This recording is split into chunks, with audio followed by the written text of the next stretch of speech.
Accu-Stats Video Productions presents from Chesapeake, Virginia, the U.S. Open 9-Ball Championships.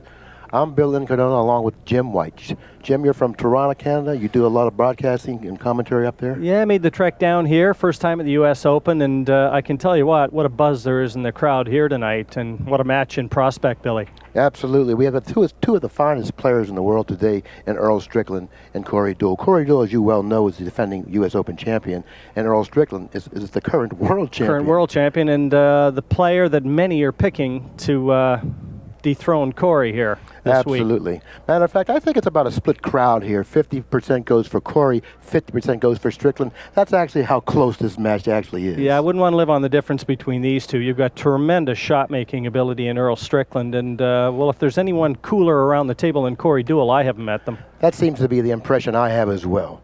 Anyways, I just can't wait till this match starts because I figure it's going to be a sharply contested match by both players, and it'll be nip and tuck the entire way. If you notice, they're going to rack the 9-ball on the foot spot opposed to the 1-ball, and that's conducive to a softer break. Most players have been breaking them softly and getting good results. And very interesting, Billy, because Corey was the master of this in Cardiff, where the World Championships were played over the last 2 years. Corey almost developed, along with Mika Immonen, that cut break, that soft cut break, when they were racking the 9 on the head spot as they are here.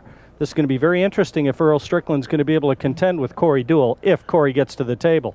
Now, I haven't watched Strickland play a match in this tournament up to the state, but I don't know if he's going to use the cut break or if he's going to go with his power break. You know, if he's wise, he should use the cut break because I've seen it. You know, it was very productive here on the feature table at least. No, he's going with a power break, pocketing one ball on the break. And look where he's finished on the 1. He pocketed the 2 on the break, and very quickly the next ball is the 3, which is positioned on the same rail as on the side of the table as the 1. The 4 is in back of the 3, so therefore he would probably really would like to get straight in on the 3 so he can control the cue ball nicely for the 4. Difficult to tell right now as we look at the table whether or not that 8-ball presents any problems. If it is available into that side pocket, then no problems. But right now, Billy, yeah, looks like everything's in the open for him. It appears from my vantage point that the 8-ball is far enough off that cushion to be pocketed easily in the side pocket, Jim. We'll get a close-up of that a little later on.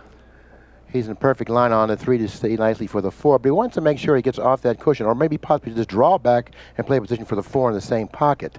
That'll give him a little better ability to go cross table for the 5. Looks like he might be slightly hampered queuing over that 6 here, but shouldn't pose any problems for the Pearl. You know him well, don't you? But it's so important to get off the mark early. A race to 11. And these early racks can sometimes prove so big when the overall tally is compiled. Absolutely. The player who wins the first game in a match in a race to 11 usually goes on to win probably about 65% of the time. I would venture to say his first game is so important. Strickland seems real smooth, very comfortable. He's really totally prepared to play. He just won the World Championships, and he's talking very confidently. It looks like he's playing as well. And he plays with a lot of emotion, too. You're going to see a lot of that in this match. He knows this is a major hurdle that confronts him right now. And it's not going to get any tougher. And he also knows he's playing probably one of the most dominant players in the game today in Corey Deuel, and it doesn't seem to have bothered him at all. He certainly looks focused, Bill, right now.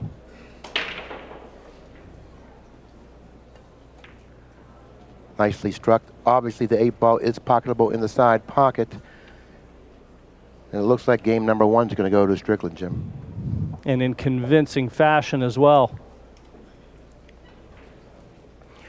Well, there's no big mystery why he's won the U.S. Open 5 times, 6-time world champion. Earl Strickland wins game number 1. Takes a 1-0 lead in his race to 11. Yeah, and kept Corey Deuel glued into his seat there. And if Corey finds that position a little too comfortable, he's going to be looking to get his pants pressed.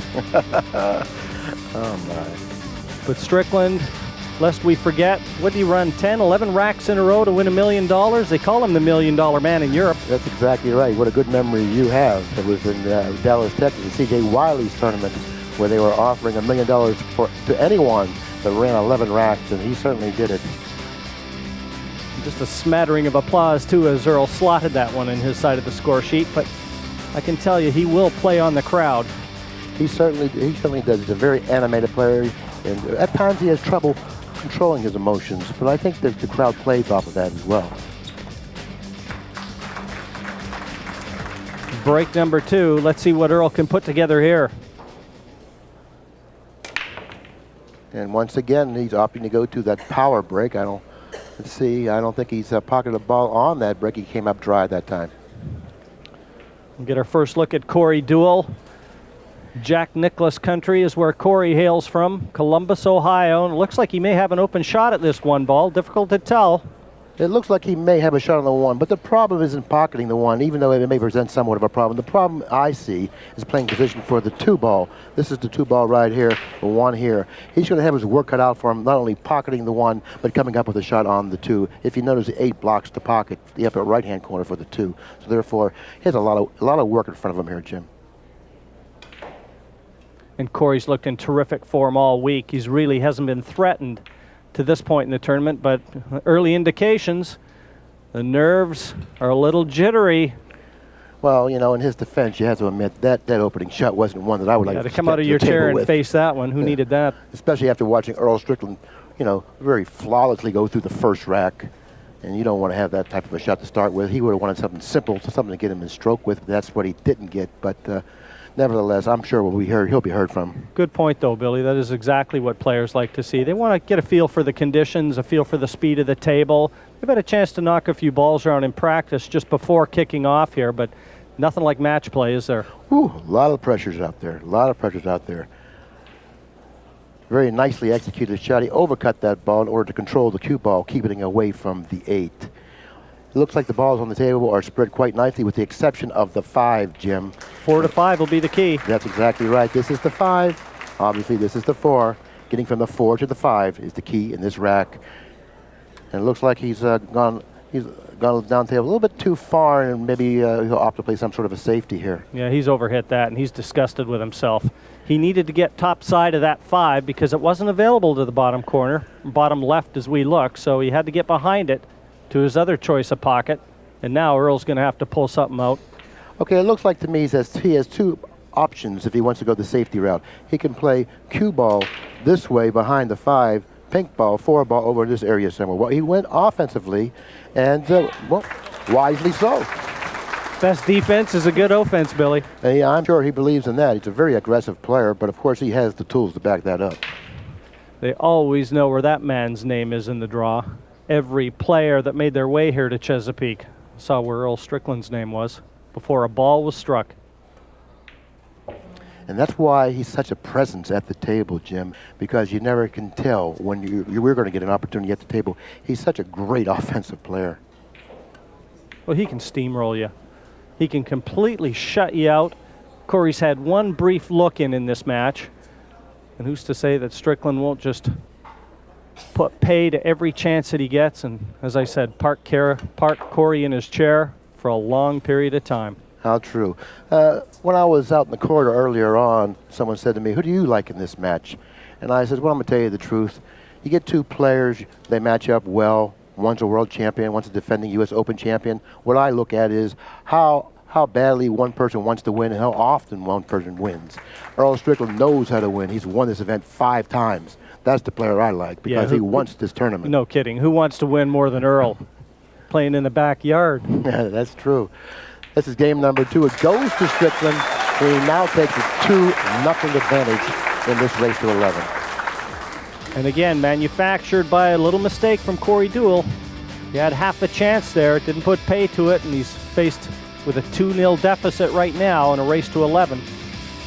Well, I'm awfully sure that Corey Deuel will make his presence felt before this match is over. in all fairness, he stepped to the table with a very difficult situation to look at and to deal with.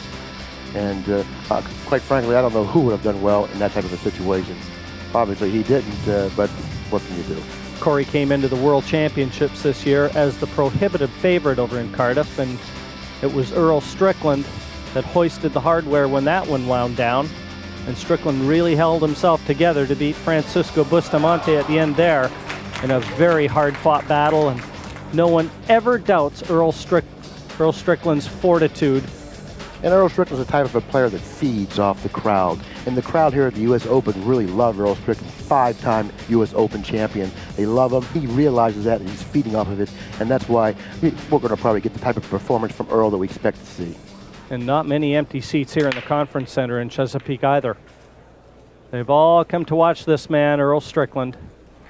Okay, he's come up dry on the break once again, but not suffering any offensive consequence in terms of giving up anything offensively to Corey. Now, this is the second time Corey's come to the table. The first time, he had a very, very difficult situation to deal with. This time, no shot at all.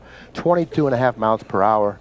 That was the speed of the break. And he can hit him harder than that, so he is still exercising a little bit of control, but no success.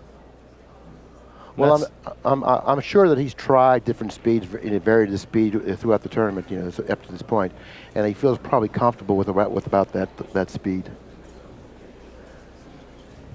Push out for Corey Deuel. Very difficult situation. I wouldn't be surprised to see Earl give it back to him, because I don't think there is a place to push out where Earl's not going to give up. Well, I don't know. Now this he may accept.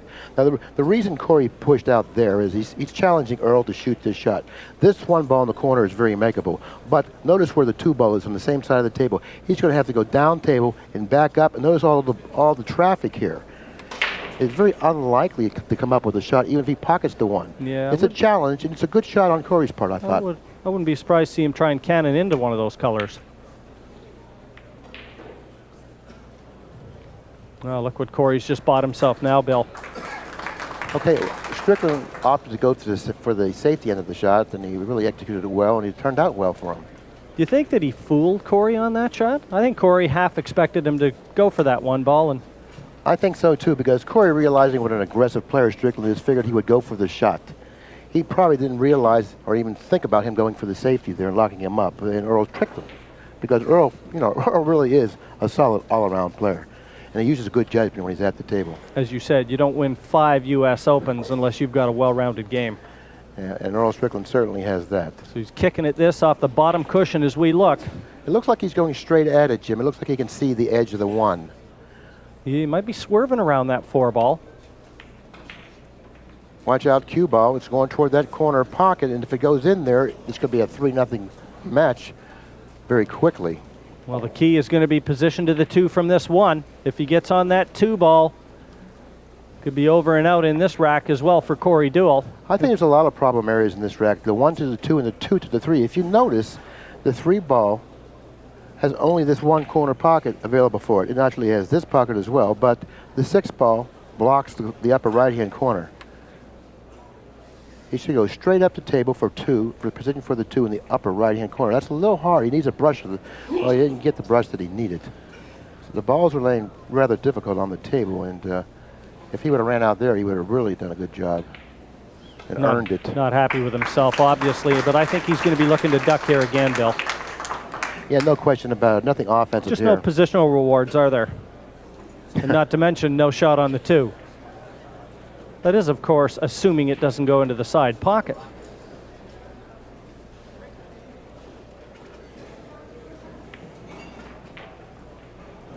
Okay, now he ducked, and he just hit it very softly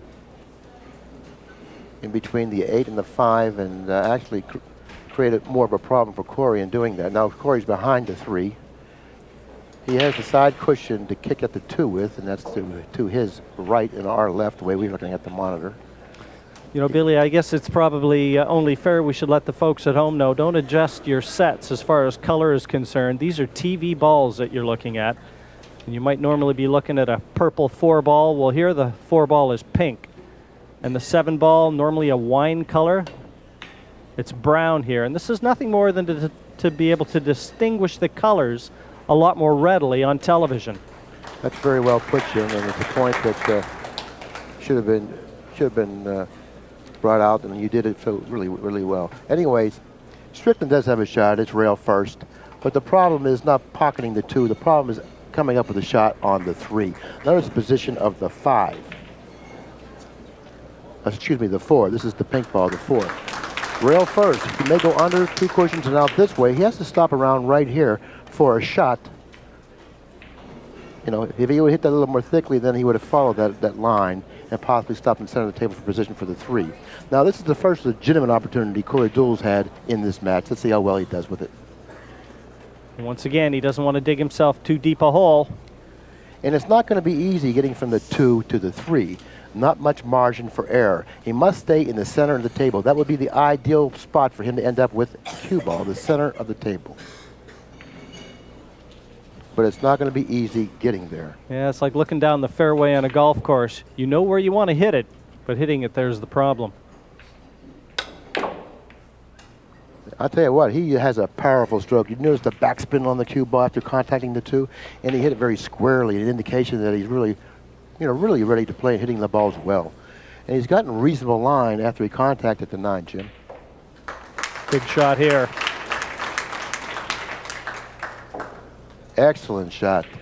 Hitting it with a very soft speed. That length of a shot, to carry that distance, is a very difficult shot, which he executed perfectly.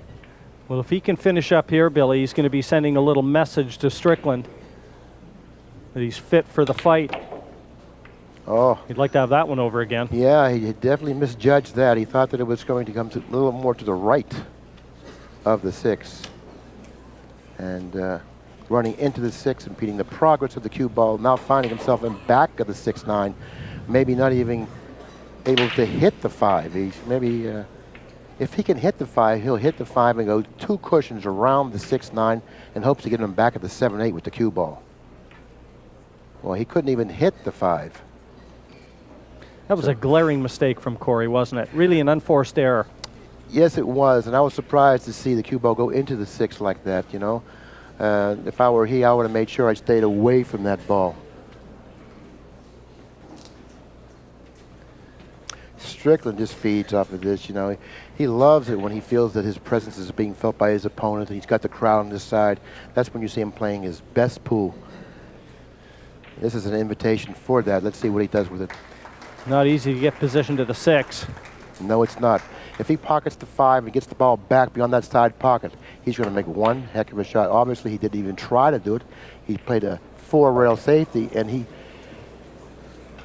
inadvertently knocked in the 7 in the side. Well, Billy, I'm looking right down the line here, and it's so close as to whether Earl can get through to the right edge of that 5 as we look. If he can, he might be able to slice that right into the side pocket, but it is really close. I'll tell you what. Last year's paint.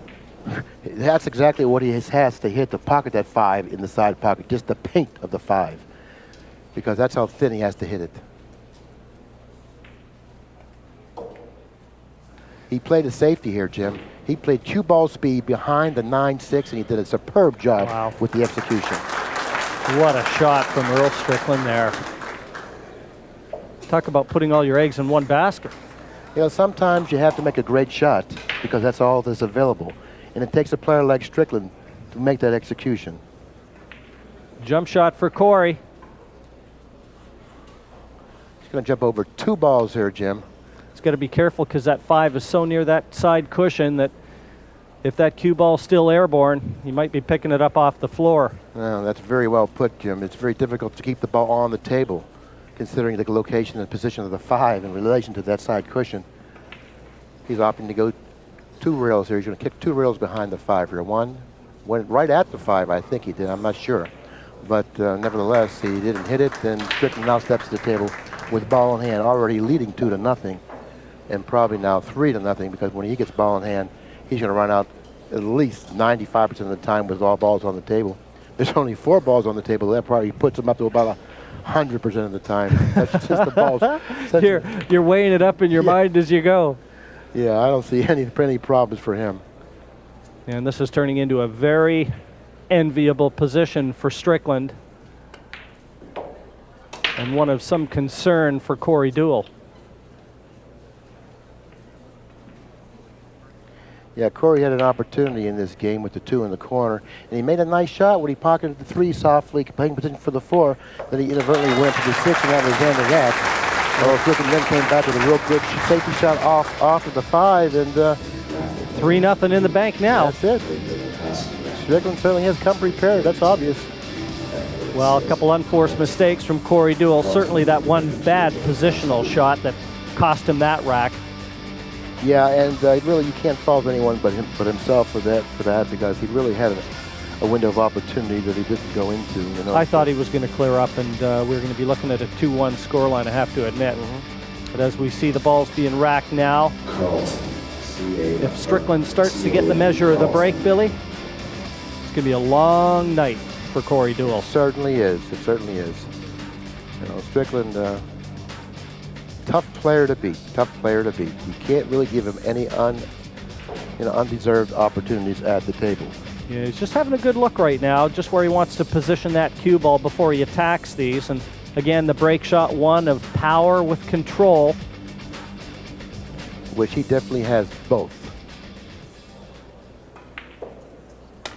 And he slowed it down a lot there, and that wing ball flew into the corner pocket. And he went to that cut break you were referring to a little earlier in the telecast. Absolutely. So you can file that one in your memory banks. You'll be seeing more of that. Okay, very quickly, Jim. This is a very difficult situation to deal with because you notice the position of the 2. The 5 blocks the pocket. The 7 blocks this pocket. And he has to start out with a long shot, and the cue ball is very close to the side cushion. So therefore, a lot of work on this shot. I wouldn't be surprised to see him bank the 1 cross corner and play some sort of a safety here, Jim. Yeah, that's the shot. Almost with the safety in mind, making sure that you hit it wide before narrow. Side cushion.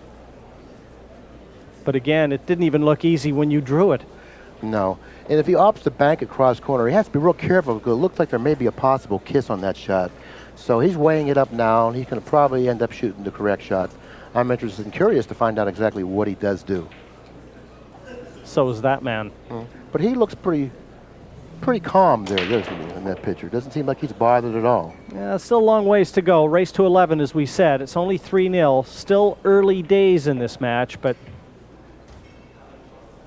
Strickland can be so overpowering. That was the shot I thought, Bill. Yep. And he's got it. Yeah, and not only that, he got a plus with the shot by hitting the 2, opening up a pocket for the 2, and it looks like he's going to go on to win this game as well. Just softly check the cue ball here, and he's in business. I tell you, it's awfully tough to beat that. Awfully tough to beat that.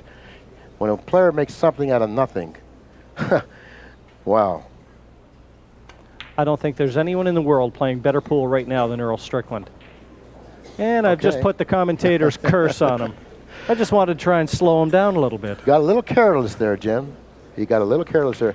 But I look for him once again to bank the 4 cross corner, this time with the 4. And it looks like that if he hits it on the thin side, I don't think nothing much bad can happen to him. Nobody suffers like the Pearl either.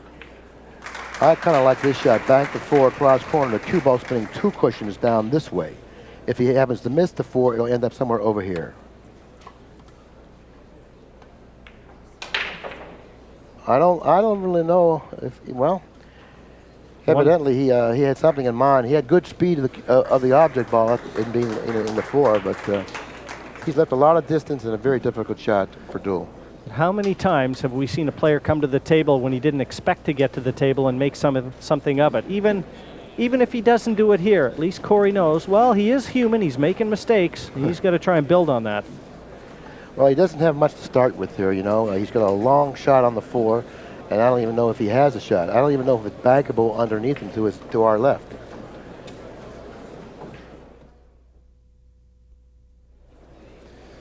Well, Corey Deuel certainly faced with a very awkward position here. Does he attack or does he defend?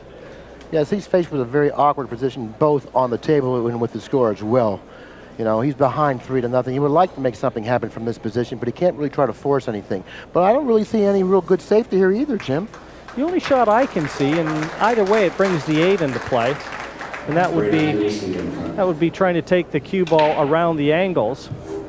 But again, you know, missing the 8, trying to bring it back into this area and behind the 5 ball, but that's pretty risky, isn't it? Not only is it risky, but it takes an absolutely perfect hit to do that. I see a possibility of him doing one of two things, by either crossing the 4, that's a snooker safety, okay? That's exactly what it is. Or, straight up the middle of the table. Or just go for the bank, one or the other. As he did. I like banking it in the other pocket, though. Yeah, he took that on full-blooded, and if he got away with it, he can count himself lucky because he's not left Strickland anything easy. He certainly hasn't. If you think that side pocket's available, think again. The side pockets are very, very small, and I don't believe he has an angle. As you can see on the monitor very clearly, the side pocket is not an option. He's going to have to cut it in the corner if he wants to go on offensively here. Could be a game winner if he gets it. Well, no mistake about it. If he happens to put this ball down, if he does try to cut it in, it will be a game winner. He'll stay high on the table. See how high he's staying? Making sure the 7 doesn't come into play. Once again, executing a very difficult shot flawlessly. Maybe a rush of blood from Corey Deuel, and it looks like costing him this rack as well. And he's facing a 4-0 deficit right in the face. Matter of fact, it was kind of a curious shot he shot there. I didn't think it was even bankable in that pocket. Maybe a little bit later on we might go back to that and make that determination whether it was or wasn't even bankable in that pocket. But he'd like to have it over again, Bill, regardless. I'm sure he would. Strickland at the table, leading in the match 3-0, looking to extend it.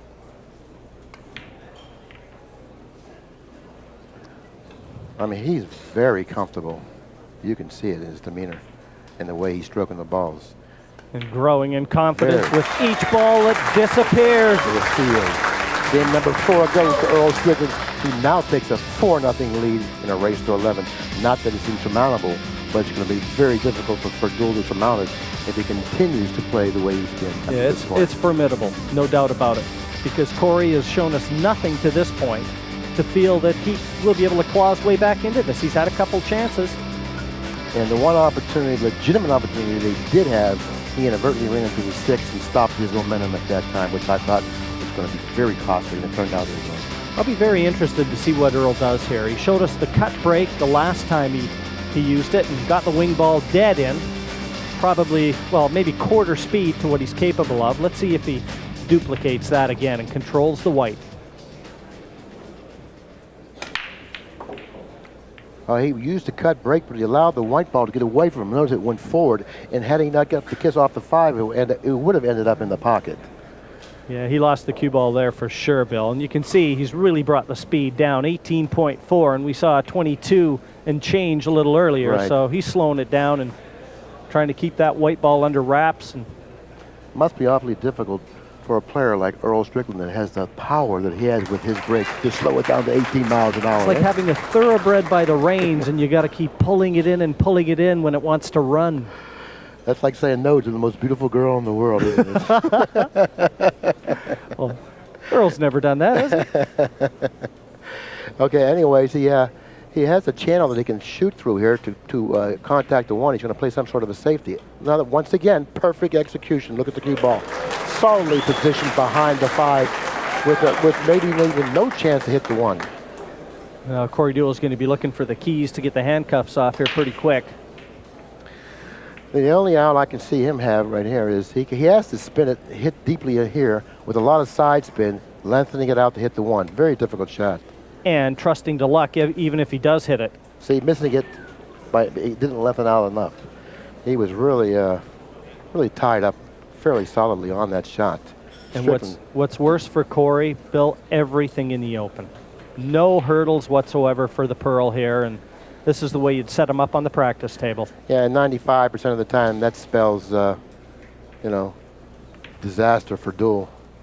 With Strickland at the table with the ball spread as nicely as they are. 2 to the 3 to the 4, no problem. The 5 in front of the left-hand corner, the 6 on the other side of the 9. The 8 ball is the only ball that's positioned rather awkwardly on the table, but certainly nothing he can't handle. Nice angle on the 3. Earl's going to be able to attack that pink 4 ball in the center of the table. A little bit of disappointment in his face. That's the first time he's shown any expression at all, and the expression that I saw in his face was, how did I end up here? A little thin on the 3, Jim. He's going to have to do a little extra traveling on this shot, something he didn't want to do, but of course, where he's left himself, he has no other alternative but to. This table looks like it's playing superbly, though. It's running true. I mean, I've talked to a few of the players, and they can't say enough about the conditions here. The crowds have been terrific. And he hit that shot awfully nice. Notice how softly he hit it and how nicely he cut it. Controlling the cue ball very nicely for the 4 on the side. It looks like he's back in the saddle again, Jim.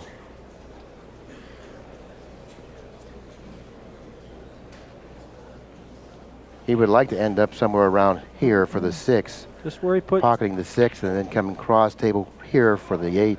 Yeah, just where he put his cue, Bill. He's shown you where he wants to take that white. And I think you hit the circle. No, he hit the circle. Nice angle on the 6. Just force that cue ball into the side cushion now. And back for the 8. Watch out. He overdrew that. He didn't want to be anywhere near that side pocket. No, he didn't. He didn't want to go toward the side pocket. He wanted to stay underneath it, but nevertheless, still in fine shape. This is game number 5. It's been all Strickland. 4-0, and it looks like it's going to be 5-0. And there's your confirmation. The 9 deposited into the corner pocket. Earl Strickland, the reigning world champion, 5-0, ahead of the reigning U.S. Open champion, for the time being anyway. And who would have thought this match was going to go down like this? We all anticipated a very sharply contested match by both players, but it's all Strickland. Yeah, you really could have flipped a coin before they came out here. Many of the pundits, the experts out there, were divided on who they thought would go ahead. I mean, Corey hasn't been tested to the stage in the event, and neither has Earl. So they both knew that the major hurdle was tonight. Yeah, that's exactly right. And what I wanted to see a Strickland Deuel finals. But since they've met this early in the tournament, the likelihood of that certainly has diminished greatly. Well, with one of them going to the B side, did they go to the opposite end of the draw? So if Earl, for example, was to go through and win here, would there be a possibility of them meeting in a final? Absolutely. If whoever loses this match, if he goes on to win the losers bracket, and the winner of this match goes on to win the winners bracket, then they will meet in the finals. Perfect. Well, you can see the cut break again used to perfection, but not ideally situated on the lowest ball still remaining, in this case the 4. So he's made the 1, 2, and 3 off the break. You know, I'm kind of curious how he plays this. This is the 4 ball, the ball he'll be shooting. The 5 is going to be the ball he'll be shooting next. Now notice, he doesn't have much margin for error after he cuts the 4 in. The 7 and the 8 are also balls that may come into play on the other side of the table. Watch. Okay, he went into the 7 and 8 and almost scratched. He was lucky he got away from scratching there. So therefore, what he had to start with was a very difficult opening shot. He hit it pretty good, but obviously not good enough to come up with a shot for the 5. He's such a terrific shot maker, and he's got so much confidence in his ability. Sometimes he'll take on shots that other players will shy away from. Now, I look for him to play some sort of a safety here, Jim. I look for him to put the 5 ball down here, cue ball maybe somewhere in this area here. Good call, Bill. Oh, it's going to get him back of the 6. Well, everything seems to be falling right for Strickland. It's all happening for Earl right now. If there's anything good that's happening for Deuel right now, it's the position of the 7.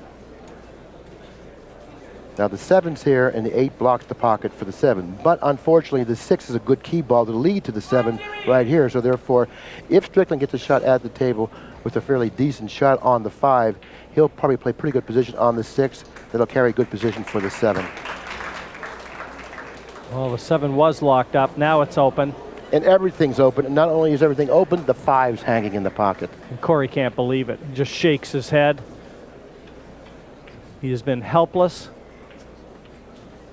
And it's pretty awkward. And every situation that confronts him when he leaves his chair is never one of any promise. Watch out. He's going for the side. Well, he's got one of promise now.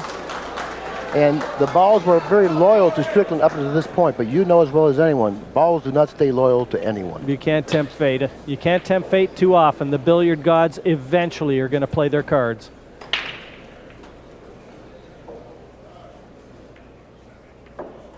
Cute little shot there, just using the 8 to stop the cue ball running on to hold position to the 7. But Earl That was knows a cute that this little, one's gone away. That was a cute little shot, but I think, in my opinion, a little too cute because he really didn't have a problem out there. You know, had the 8 passed that side pocket another inch or so, then he would have had a problem. But it didn't happen that way. So, you know, in his defense, nicely executed nice shot. when it worked. Nicely executed shot. Yeah. And it looks like he's going to win his first game and now only be behind by 4 games, trailing 1 game to 5. Well, that was a big one for Corey. He had to get the first one to get out of the gate. They always say the most difficult ones to win in any match are the first and the last. Corey waited a while to get that one under his belt. That's so very well put and so true. The hardest games to win are the first and the last. Well, he finally won the first, but in my opinion, very unlikely to win the last. Have a look at Earl. Is that a 5-1 score that he's in front or behind? You tell me. Yeah, he hates to lose, even a game. He's taking no prisoners in this one. Yeah, he's kind of upset with himself. He allowed the cue ball to get away from him, ending up in the side pocket. But you know, the shot that he started with carried a lot of distance, and the hit required a very thin hit. Maybe he was just a little careless with the shot, perhaps. Well, we'll see if Corey learned anything from Earl's breaks. And that's about quarter speed for him as well. Got the one in the side pocket. And it looks like, I don't know if he came up with a shot on the 2. It looks like the 4 ball has blocked a portion of the 2, or the side of the 2 that he needs to strike to pocket it. Yes, it has.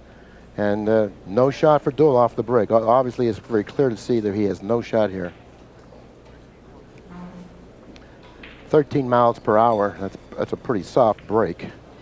Soft by anybody's standards. Yeah. I don't know what he has in mind.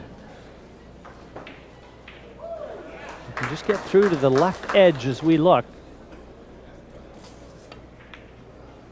Watch out for the corner pocket. He's gone, Jim. That's twice he's done this, Bill. He is gone. Now, that shot was an okay shot, but that pocket was as big as the Grand Canyon. And he was going to go toward that pocket, so speed was very crucial in the execution of that shot. I can only think that he's caught that too thick and tried to play it off the 2 cushions and bring that cue ball back down in behind cover. But Strickland, again, out of his chair, looking at a wide open table. And when Strickland looks at a wide open table, especially with ball in hand. Yeah, the scorer gets ready. I don't like Deuel's chances of getting back to the table, at least not in this game. Okay, now this is a pretty crucial shot in terms of speed. He has to hit this well, and he has to judge the speed because he's going to be going into the line of position and not on it. So therefore, he hit it well. And it ended up with a real good shot on the 4. The 5 adjacent to the 4, to the left of the 4. All he needs to do is draw it back. But he has to have some angle on the 5 because of the position of the 6 and the 8. He needs an angle on the 5. He can't afford to get straight.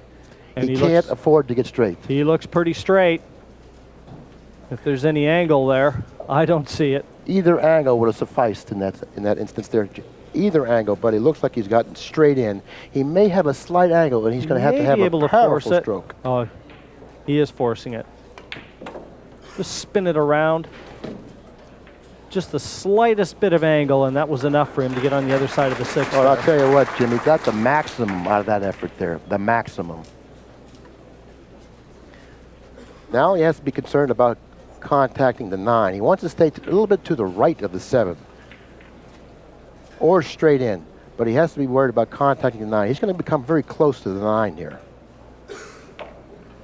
Okay, that's far enough because he wants to draw to the left of the 9. Now he's gotten himself a little out of line. He may have to play the short side of the table for a position for the 8. Playing the 8 in the lower left-hand corner, possibly. Or he's going 2 cushions, hitting that shot extremely well.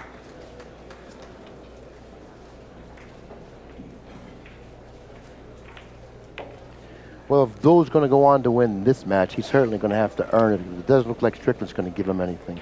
Well, Corey's made 3 glaring mistakes, and that's the reason that now Earl Strickland leads 6-1 in the race to 11. 215 players kicked off here in Chesapeake this week, and Strickland wants to be the last one shouting. And I wouldn't be surprised if he wasn't. And the way he's playing right now, it's going to take some stopping. He's got Deuel certainly surrounded by confusion at this moment in time. Excuse me, I wouldn't be surprised if he was the last one standing, I should have said. And he's got Corey Deuel really mystified. Well, if he's the last one standing, Bill, don't be surprised to see it in the middle of the table. After he won the World Championship, Yeah. he jumped up in the middle of the table and screamed, "I'm king of the hill." Well, I'm going to look for 2 size 10 footprints on the middle of that table after this one's done. That way I'll know whether Earl won or not. Which will actually make the table worth more. 931 for Strickland, a dismal 533 for Deuel. Well under world-class speed. Nothing down. Shooting like 800 is like world-class speed, you know. Whatever Billy, it was, you've got to bring me Ooh. up to speed a little bit. What exactly were those numbers all about there? That's the total performance average. That's how well both players have been performing in this match. The higher the number, the better the Based on a 1,000 batting average, for example? Okay. Exactly. And a 533, that's like, you know, that's like not even showing up. I wouldn't mind having that average in baseball. In Yeah. pool, it translates to a 6-1 deficit. But unfortunately for Deuel, you know, it's not baseball. And the push out here for Corey. Well, he pushed out for a kick here, Jim. And if I were Strickland, I would just go ahead and give it back to him. Well, he would. Did you see how quick he ran around the table, though? Very anxiously looking. Has he left Earl a sniff at this one ball? I don't think so, Jim. Because if he did, Earl would have already shot. I don't think he did. I think that Earl's contemplating whether or not he should kick at this and try to reposition the cue ball behind the 2-9, sending the 1 up table. But that's what he's afraid Deuel's going to do. This is a chess game right now. If Deuel, well, maybe you're right. Maybe he can see the edge of this ball. That is just a huge mistake from Corey Deuel. And oh my! Oh well, my. he's gotten away with it. Man, oh man, oh man! Look at Earl Strickland. I didn't think that ball could possibly, you know, get around the 9 Just and curled hook him right around the 9 did. and snookered him or hooked him on that 2 ball. But again, that was a huge mistake from Corey, and he can count his lucky stars that he's not going to be spending more time in his chair. That's very well put, and it's a good observation as well. Very fortunate for Deuel that Strickland's not at the table running out. He can still get through to this 2 ball, so he can maintain the initiative, which is very important in 9 ball. Keep your opponent down. You don't just kick him. You want to bury him, put the nails in the coffin. Well, considering how much of the 2 ball he can hit will determine what his ability is on this shot. I don't know exactly how much of the 2 he can hit. Okay, he was able to get away from the 2 using the outside English in hopes that he would find some position behind one of the balls down table, which he didn't do. Deuel steps to the table. He does have a shot on the 2. It's a long, lengthy, difficult shot, but nevertheless still a shot. Corey recently over in Asia playing in an event over there, so he's been accumulating some air miles. And he just accumulated some more miles on that shot. He needs to pass the 4 and stop before he gets behind the 7. And it may just have. But again, long distance, he's going to be dialing in for this 3. And he has to hit the 3 ball solidly and square to play position for the 4. Notice he hit it on the side, and now he's gotten the cue ball out of line for position for the 4. I don't believe the 4 passes the 7, Jim. Just nothing coming easy right now for the Prince of Pool. Well, quite frankly, he's not striking the balls well. You know, that shot really demanded an accurate hit, and he certainly didn't hit it accurately. He'll play position by shooting the 4 into the cushion, and he'll put the cue ball on the 7. That's about all he had, and he did it well. Easy escape, though, for Earl. Just a question of negotiating the escape to, again, maintain the initiative, as I said earlier, that is so crucial. He's got that right-hand cushion as we look, Bill. At least it certainly appears like he does. Now, whether or not he might want to try and flick this off a 2, I don't know. Just up to what he fancies. I've got to believe he's going after it on 1 cushion. Yeah, I don't believe he has the room to get deeply in there enough to go after 2 cushions. Look at this shot, almost getting away with it. But not this time. Deuel steps to the table trailing 6-1 with a good shot on the 4. All balls are spread quite nicely over the table with the exception of the 7 and the 8. The 8 blocks the pocket for the 7, so he's going to have to get an angle on the 6 to go around the 9 and play position for the 7. Not desperate times yet for Corey, but you just get the feeling that if he's going to make any inroads in this match, this is a chance he has to take. Right. He really can't afford to make any more mistakes hereafter, because if he does, he's going to be extremely hard-pressed to even come close to getting back into this match. Left himself a nice angle here to go around off 2 cushions and swing that white back, just about in the position that you see his head right now. Now he has to be careful not to get too short. If he gets out of that, if he goes into that corner and comes out too short, he may hit the 9. Okay, looks like he struck it perfectly, Jim.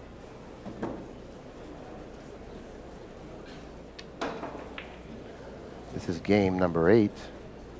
He trails in the match 1 game to 6. And he's looking to narrow the gap. Ooh. And nothing short of an earthquake should stop that from being 6-2 now. Don't know if they get many earthquakes in Virginia. We don't get any in Toronto that I know of. But you'd like to see a few more 9s like this. There's a lot of people out there that are on Deuel's side, and we're going to hear from them in just a second. Yeah, there you go. All those Corey Deuel supporters, they want to see a match. And each game he wins, the applause will get louder and louder and louder. But it's up to him to push beads on his side, and he has to do it at the table.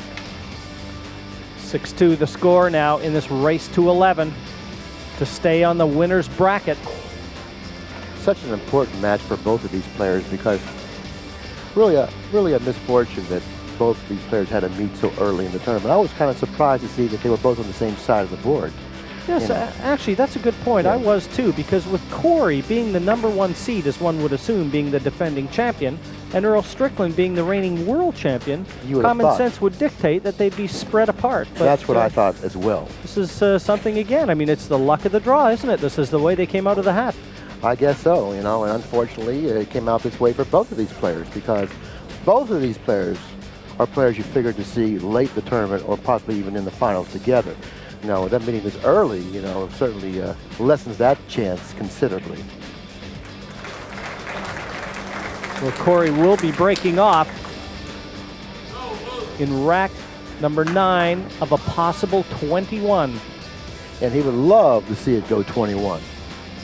He would love to see it go hill-hill, especially from this position, trailing 2 games to 6. But he's going to have to play some awfully good pool to force it to a hill-hill match. Just having a good look at the rack, just making sure that everything is tight. And you don't see many racks that aren't with the Sardo tight rack, if any.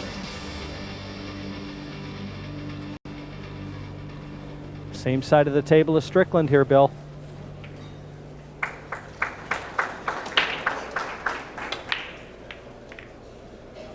Well, the 1 ball may go cross corner, and it did. The 2 ball is finally coming to rest at the other end of the table. Deuel doesn't have anything offensive to shoot to. He's going to have to look for some sort of a safety. Just 12.7 on the break there.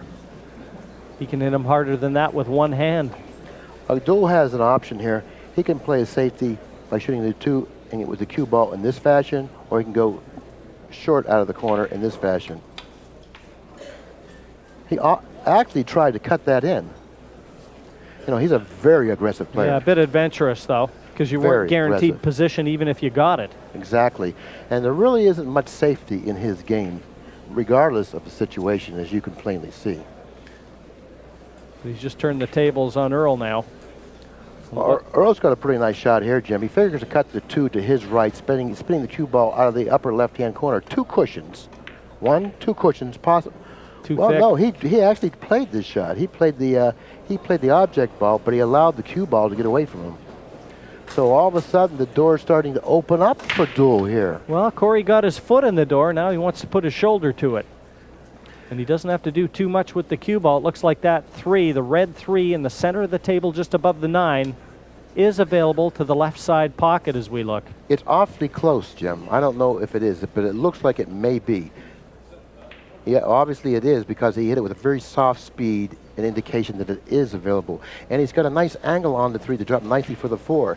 He wants to maintain a real nice angle on the 4, somewhere around, I would say, here, so he can then shoot the 4 and then come cross table for the 5. This is the big shot. This is the key shot for my money, Billy. If he knocks this in and lands on the 5, the hard work has been done. Exactly. This is the key shot, the 4 to the 5, and he has a natural angle. Now, the 6 to the 7, he's going to be working in fairly close quarters. He doesn't want to get behind the 8, because getting behind the 8 is the only thing that can stop him. So he has to be careful and make sure that he doesn't get behind the 8. He's going to go 2 cushions or possibly 1. I myself prefer 2 cushions here, going long. Yeah, just spin it and keep the cue ball in the center of the table. Exactly.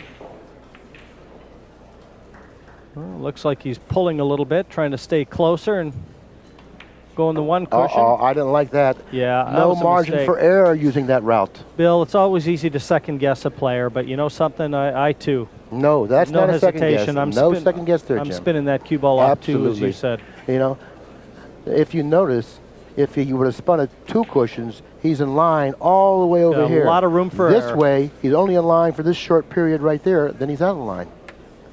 Very, very poor judgment, Jim. Very poor judgment. He may win the game by using this ploy, but in spite of that, he should have won it Already. while he was at the table at that inning. Again, we talked very early in this broadcast about tempting fate, and that's what Deuel has done here. There's no reason, Jim, why he should have played. No, in that was just a fashion. poor shot selection. Absolutely. Earl looking to kick at this. He Which- doesn't have the easy cushion. At least it doesn't appear that he does.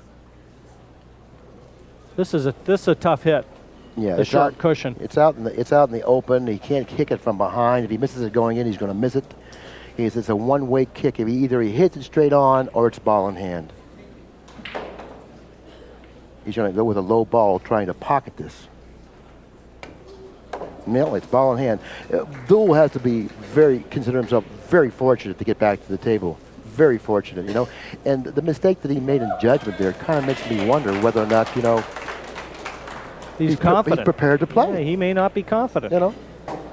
He certainly didn't start the match out like he was. He's going to be 6-3 behind after knocking this 8 and 9 in. And in fairness, that scoreline flatters him. Absolutely. He has to be really, you know, happy to be only 3 games behind at this point, considering the judgment he's been using in his execution. So after game number 9, it's 3 for Deuel and 6 for Strickland. And if you notice, the crowd's starting to get into it a little Starting bit to get more into now. it a bit more. You But know? Corey will be breaking off in rack number 10. Quickly slots that one. But Bill, he doesn't look like a confident player to me. That can change. That can change quickly. We've seen it very often, especially with players of Deuel's ability. Exactly. We have a strong 6 for Strickland and a weak 3 for Deuel. You know, don't let the score deceive you. It's relatively close 6-3, but the difference in play, I think, is really more than the score indicates. I think Strickland is playing well above the score, what the score indicates. It should be 7-2 here.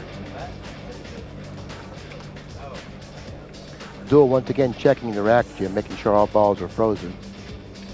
And again, we saw his break last time, just over 12 miles an hour. I wouldn't expect to see him speed it up.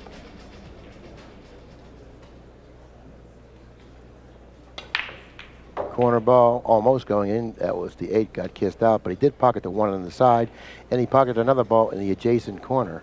He's not landing on the 2, though. That's twice he's knocked that 1 in the side pocket on his break. Well, he did speed it up slightly, back up to 15. Okay, now I look for Deuel to cut the 2 in and go into the 5, because if the 3's on the same side of the table that the 2 will be pocketed in, he'll cut it in. He should have tried to go into the 5 there. I don't know if he's come up with a shot. It looks like the 8 ball may have blocked the path that he needs to go over to pocket the 3. He's No, it looks queuing like up to a shot. this. He Yeah. must be able to see it.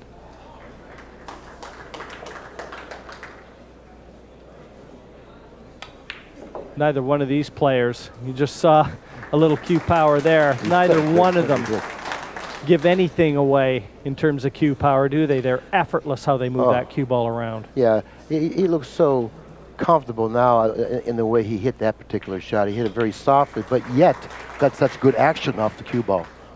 You know, a lot of backspin on the He's cue got ball. long forearms, Corey, and both of these guys spend a great deal of time on the golf course, so they understand what muscle memory is all about, and timing. And timing. In the meantime, this match is starting to get a lot more interesting Heating up. because what could have been a 7-2 deficit will shortly be a 6-4 deficit, something that is really easily surmountable. Why would we have expected any different? Two of the best players on the planet squaring off here on center stage. And 6-4, virtually a certainty now. Let's get a picture of Strickland in the chair. He's going to show us exactly how he feels with his expression. 6-4 Strickland, but Deuel's on the move. And Strickland has to be suffering, no doubt about that. Because you know how emotional he can get at times, and he can't help but show it in his body language, you know? There's the picture of a man who just can't wait to get back to the table. He really wants to say something to someone, you know? He's very, very unhappy. He wants to complain, but there's no one to complain to. Strickland looking away, trying to brush this off. He doesn't want to dwell over what's happened here. He realizes that Deuel's quite fortunate to be only 2 games behind 6-4. More or less an injustice probably in his mind, and that's what he's dealing with. He's starting to get a little vocal now. Let's go back to Strickland again. There's Corey feeling a lot more pleased about the way things are going on now. Yeah, he had that type of an expression on his face when he was behind 4-0. So actually his expression really hasn't changed. Strickland, on the other hand, things are starting to move in his mind right now, and I don't think they're all positive. This is where Earl must keep it together, okay? He may lose it mentally, even though he's playing superbly. This is the time of the match where it's absolutely imperative for him to keep it together mentally. But his emotions are on his shirt sleeve at all times, and if Strickland does have a chink in his armor, that's where it comes. That's exactly right. This is game number 11. Soft break. One on the side, but it hasn't come up with a shot on the 2. And he'll be pushing guaranteed this Most time. certainly. Give him another hand, good No clear path to that 2 ball this time. Well, the only position I can see him pushing to is just pushing into the 6 and allowing Strickland to see the outside of the 2. It's a type of a shot that it figures to be passed back to him. It takes a perfect execution to play a safety off from that position. I don't see what other choice he has other than to push out for a kick on the 2. He's showing you with his hand right now where he may lay that cue ball. That's certainly one option. But if he put it there, Bill, I think Earl would put him back in a heartbeat. Yeah, he pushed out like I thought he would. Not only did he do what I thought he would, but he also pushed his 6 out of position, making the run out more difficult later on for the player at the table, which figures to be Strickland because the pusher is always at a disadvantage. Now Strickland has to execute this shot and try to control the cue ball behind a 3, 4, 6, and 9. Okay, let's see if he's done how well he's done here, Jim. He looks like he's done a pretty good job. See, Deuel let him see too much of the 2 ball. That was the problem with that push. Had Deuel let him see not that much of the 2 ball, obviously the safety would have played much more difficult. These top players kick the ball so well. And at 6-4, mistakes are going to be a little bit more magnified now. Oh, he What kicked a it in. shot. He kicked it in, and once again, that's going to irritate Strickland even more. He kicked it in. Definitely wasn't a favor to do that. Now he's looking to put Strickland in the tall grass. You know, where he hit it, it figured he should have sold out, but what happened? He kicked it in. Now Strickland's going to be behind some balls here unless Corey goes for the bank cross side. I think it's a two-way shot, Jim. He can go for the bank cross side and play position for the 4, and also it's a built-in safety. Okay, now Strickland will step to the table without a shot on the 3, and I do not believe he can even hit the 3 from the position that he's in. You know, Earl was in complete control here, 6-1 in front at one stage, and he's seen Corey claw his way back to 6-4. And right now, if you're a Strickland supporter, you've got to be sweating a bit. Difficult shots to control, jumping here. It looks like Strickland may get lucky here, Jim. Well, who would begrudge it? That was a great jump shot Earl just played. And he definitely needed that to compose himself again, because now he feels that maybe there is justice. That's probably what he's thinking. Well, this looks like an instant replay of the shot Corey just played about a minute and a half ago. Yeah, so he definitely went to school on it, didn't he?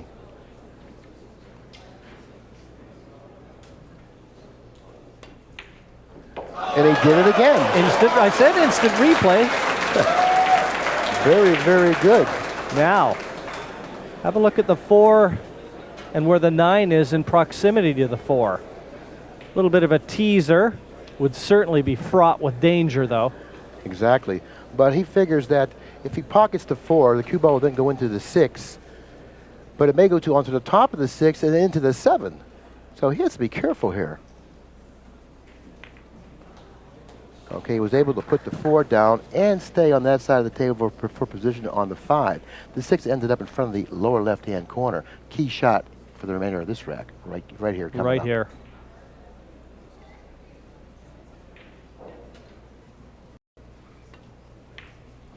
Watch out. Did he hit it hard enough? Yes, he did. Yes, he did. And all of a sudden, we may have a very tight match at 6-5, providing that he stays focused. Well, 2 brilliant kick shots from Corey Deuel have laid the foundation for what looks like being a victory here. Well, what looks like he's overcooked it.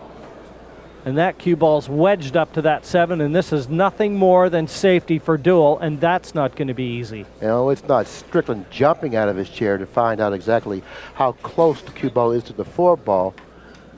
And the reason he did that, because he wanted to summon the tournament director, Scott Smith, over to make sure that he doesn't foul on this particular effort here. And Scott just explaining to Corey what he's going to be looking for. Exactly. He's going to tell him what he interprets as a legal shot or what he interprets as a foul. So therefore, in all fairness, he should do that, because this is such a clouded area in pool here in the United States. How about that? You can see it both ways. Looks like that was a foul to me.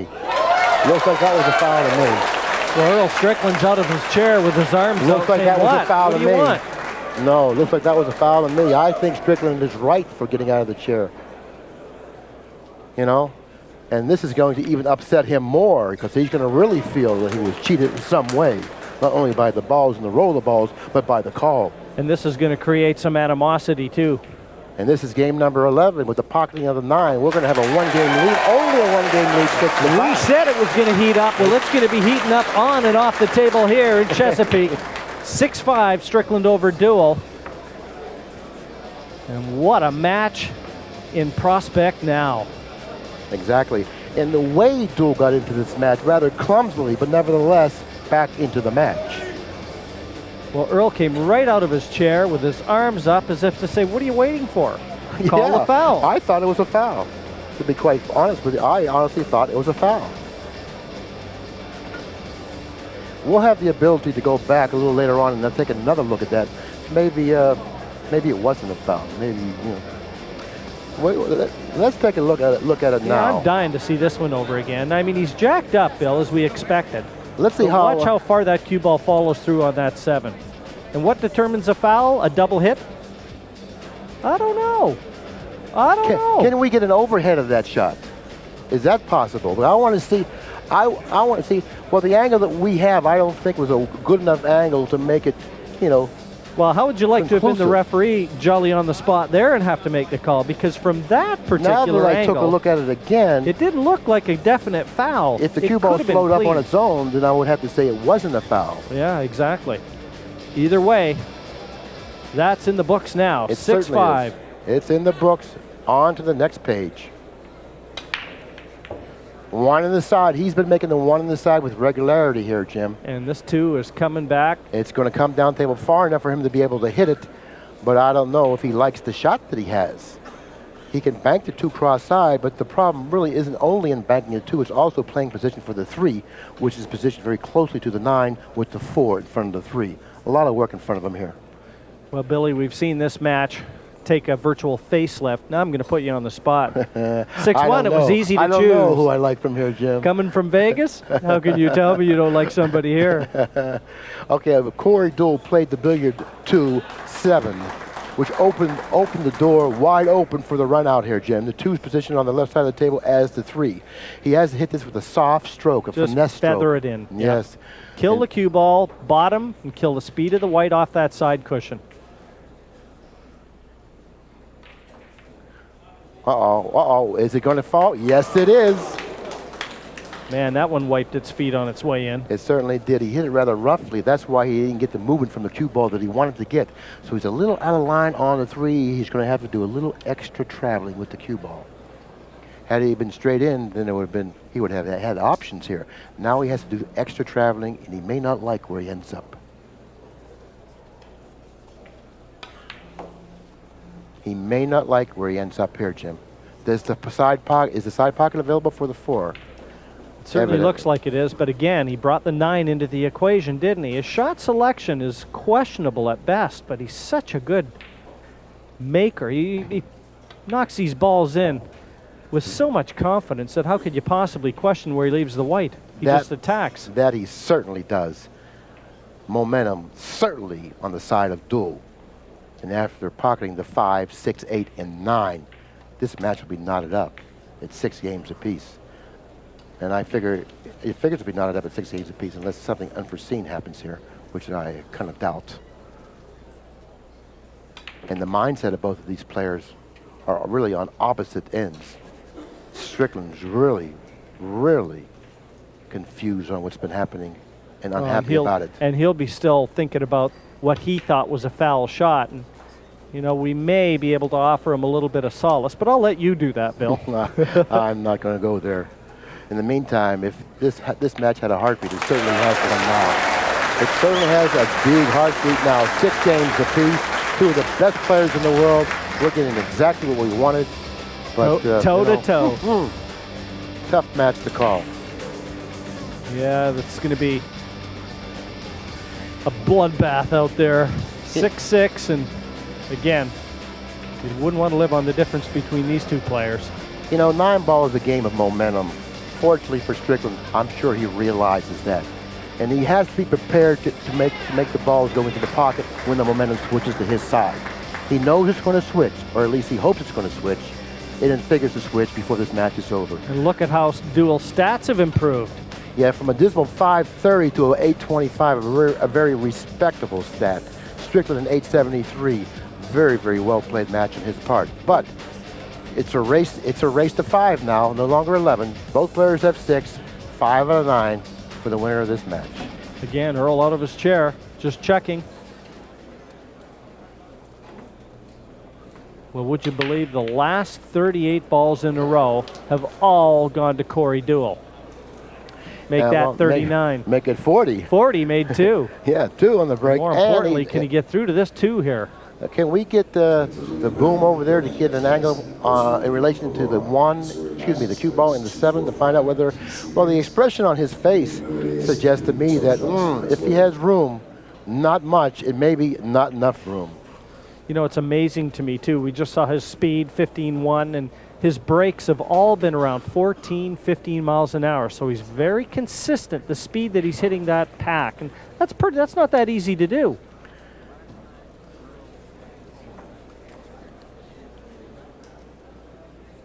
Deuel at the table, match tied up at 6 apiece. It's been all Deuel since it was 6-2. That was the last time Strickland potted a ball. Exactly. And since then, it's been all Deuel. He missed the 2, and it's finally come to rest in front of the side, or near the side, I should say. I don't believe the side pocket is an option here, Jim. He's going to have to pocket in the corner. And considering how long he's been in that chair without an offensive shot, this shot is going to be very good difficult. Point. He's coming out of his chair now, and he hasn't seen anything in about 10 minutes. So how difficult is this? Fortunately, he doesn't have to do anything with the cue ball. All he has to do is pocket the 2. I don't think he's made it, Jim. I don't think he made it. Billy, you hit it dead on the head, though. You're coming out of your chair. Earl Strickland at the table and getting a feel for the flow of things would knock that in 99 out of 100. Absolutely. Had he been in rhythm and would have had a good feel of everything, that ball would have been history. It would have been in the bottom of the pocket. Watch out, the 9's there. He's got to pass the 9. He does. Okay, now he has to be careful not to pocket both balls here, Jim. This is something that can stop him here if he pockets both balls. Okay, making sure that he doesn't pocket both balls. They hit the 3 to the side of the 6. Balls are positioned really nicely over the table. Corey has never been in front in this match, and he'll never get a better chance to see the front of it than he's looking at right now. Yeah, that's exactly right. And he really needs to run out here because he wants to see Strickland in the chair facing a deficit, even if it's only a 1-game deficit. After falling behind 6-1, now going ahead 7-6. What a turn of events this is. Yeah, no prizes for guessing which one feels better, but what again, a glaring mistake from Corey Deuel. The positional play from Deuel has certainly been in question. He's going to have to pull one out here. And he's going offensive here. Very aggressive player. Very aggressive. What a wonderful shot. That wasn't an easy shot by any means. Yeah, that's the mark of a guy that feels like he's got momentum on his side, and he's going to have to pull a difficult 9 out yet. Certainly not a gimme.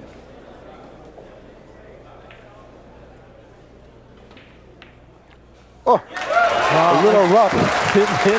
Straight in the tradesman's entrance, that 9. 7-6, Corey Deuel finally in front in this match. And what a match it's been. That it certainly has been. What a match it's been. We've seen a lot of good pool in this match. And we've seen a guy come from behind from a large deficit. It's been a roller coaster of emotions, more times than not, coming from the Strickland camp.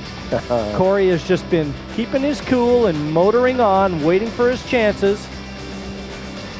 Strickland now in doubt. He's lost the last 6 in a row. His face is nowhere like. It's nowhere like what he's thinking inside. I know that. Yeah. He has a calm look on his face, but inside, I know it's much differently. You look at Earl Strickland's face, and you want to know how important this title is? Life or death. Corey, all set, winding it up now. Rack number 14. We're yes. 2/3 of the way home. Okay, is he going to pocket anything at all? It doesn't look like he's going to pocket anything. And it doesn't look like Strickland's going to have a shot coming out of the chair. The look on his face certainly didn't reflect what was going through his mind. He's really, really disturbed with what's transpired here the last 7 games. His body language says it all right now. The shoulders slumped. Look at him. He's pushing out. No choice, really. Just leaving the left edge of that 1 for Corey. Well, the 1 ball is pocketable, but not an easy shot. The 2 on the right side of the table, not easy position. Do you take the shot if you're Corey Deuel? I don't know. Awful difficult shot to expect yourself. What are the safety options? No more difficult than the pot. If you're going to go down, you might as well go down firing. But he has an option. He can pass it. That's where the chess game comes in. And you know he something? Can pass it. Knowing that Strickland's been in his chair and hasn't seen anything for a while, that may not be such a bad option. Maybe not. But of course, Corey Deuel is such an aggressive player. You know, I'd be surprised to see him pass it because he feels he can make anything that he can see. How many balls did you miss when you were 25 years of age, Billy? Not too many, but if I did miss a ball, it would be something like this. Okay, he did play it safe, but not a very good one. Not a very good one. I tell you what. I'm not sure exactly what he had in mind there. I don't know either, but he definitely should have passed that. Especially when you can consider the outcome.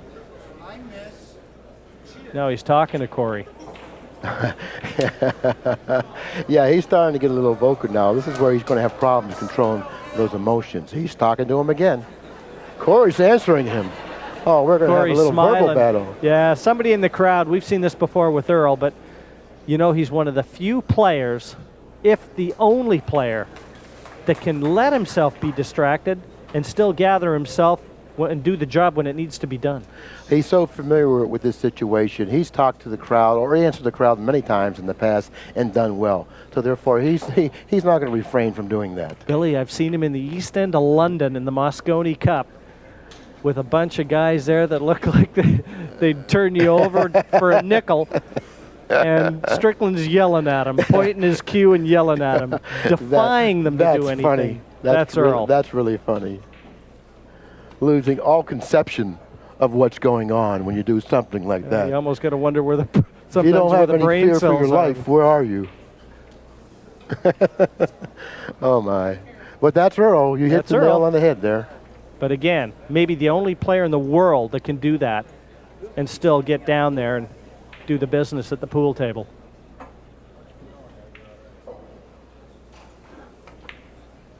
Yeah, he can distract himself efficiently.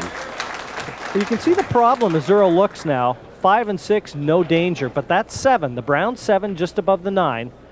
That's going to have to be developed. What he really wanted to do is he wanted to end up with an angle on the 5 to into the 7, breaking it loose from the 9. But he didn't end up with an angle to do that. Now he's forced to play position for the 6 ball without disturbing the 7 and the 9, and which lessens his chance of running out in this rack. He looked like he's going to play some sort of a safety here. And he's opening him up.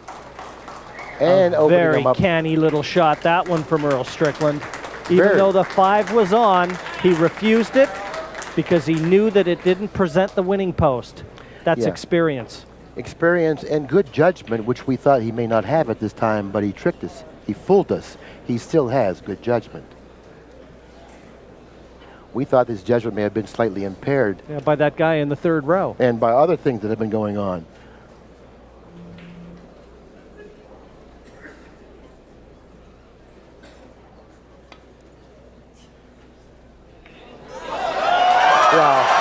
This is starting to get ridiculous here, Jim. You can't possibly legislate for that. Earl's played a great shot, and Corey Deuel has just played a better one. That's all you can say. Better one? Well, that's ridiculous. I mean, he hit it with the speed that he knew he was going to pocket it with. You can mark that one down in your log book at home, folks, because that could be the turning point in this match. This guy might be from a different planet entirely.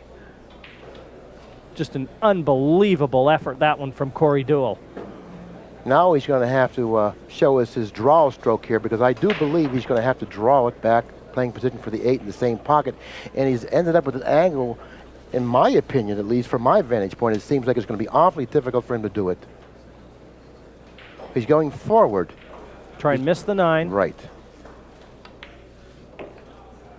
He's going to be leaving himself a little distance to the 8, but again, you know, should be no problems. I like to bring up a point here. On that particular shot, he hit it with a very unfamiliar stroke to most players. He elevated the butt of his cue in order to miss the 9, and still had the accuracy to pocket the 7, and had the confidence to shoot that shot. That was an excellent shot, and I didn't want that to go unnoticed. This is game number 14, and it goes to Deuel, who now leads in the match 8 games to 6, and at one time it was Strickland leading in the match 6 games to, I believe, 1. One-way traffic, and it's all going Corey Deuel's way. And if Earl Strickland didn't know that he had a tiger by the tail when he started this one out, he does now. And what I said earlier on in the telecast, who do you want to bet on in this match? You want to bet on the guy that knows how to win. Earl Strickland has won 5 U.S. Open titles. At that time, it was all Strickland. Yeah, you got 2 proven winners here. One man that's got 2 hands on the trophy and doesn't want to let it go. Last year's winner, Corey Deuel.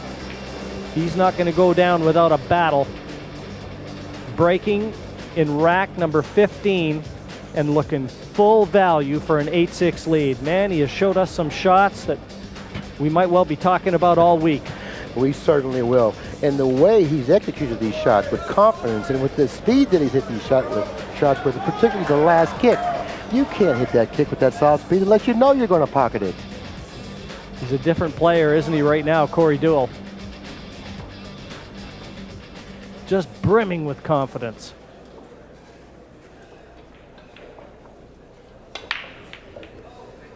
One on the side. 2 ball going up table. Notice the position of the 3 adjacent to the cue ball. Not only does he have to pocket a tough shot in the 2, but he has to play position on the 3, which is equally as difficult. Yeah, I can't possibly see him take this on, not unless he's got the angle that he looks at to be able to go after the 2 and get that cue ball back down towards the 3. You know, he can pocket the 2, miss the 5 at the other end of the table, go 2 cushions out of the upper left-hand corner, back down table for the 3, but it's even hard for me to do it up here. Yeah, it sounds tough even in commentary. And we don't miss many from this booth. No, we don't.